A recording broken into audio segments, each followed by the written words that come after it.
रामराम मंडळी, next generation फार्मिंगवर मी अमोल काकडे तुमचे सहर्ष स्वागत करतो. आज परत एक नवीन विषय, नवीन प्रोडक्ट सोबत.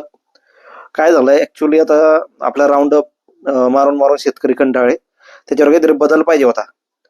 तर आम्ही दुकानामध्ये स्टेन आणलं होतं कोरोमंडलचं आणि ते शेतकऱ्यांना देऊन पाहिलं. एकदम छान रिझल्ट आले. आता हे एक प्रोडक्ट मी शेतकऱ्याला दिलं होतं, आय थिंक 6 तारीख होती, गजूबाईन दिलं होतं.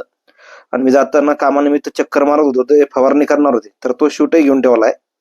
स्टेनचा 120 ते 150 ml डोस आहे आणि बऱ्यापैकी 100% टन मारतात. तसं आता समोर मी शूट केलंय आज परत एकदा योगाला माझा चिखली जाताना. तर हे बघा, 6 तारखेनंतर आजची 11 तारीख आहे. तर हे बऱ्यापैकी लावाळी तुमचं जे काही, आता हे टोमॅटोचं आणि चवळीचं शेत होतं, तर एकदम खास नियंत्रण केलंय त्यांना. आणि अजून 3-4 दिवसामध्ये पूर्ण वाळणार आहे.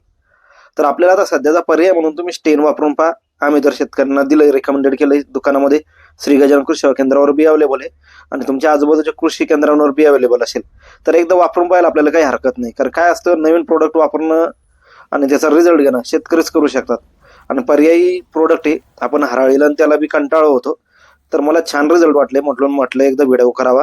कारण व्हिडिओला कंटेंट लागतात आणि शेतकऱ्यांना नवीन माहिती पाहिजे असती. नाहीतर परत म्हणायची की आता काकडे सरांनी प्रमोशन सुरू केले. तर तसं काही नाही, ट्रायल मारणे हे थोडंसं मला हिरवं बी दिसतंय गवत, पण अजून बघू वाळतं का नाही. तर म्हणून म्हटलं चला व्हिडिओ करू. सर्वांना माझ्यातर्फे बाय बाय. आणि व्हिडिओ आवडल्यास लाईक करा, शेअर करा आणि सबस्क्राईब करा. धन्यवाद मंडळी. राम.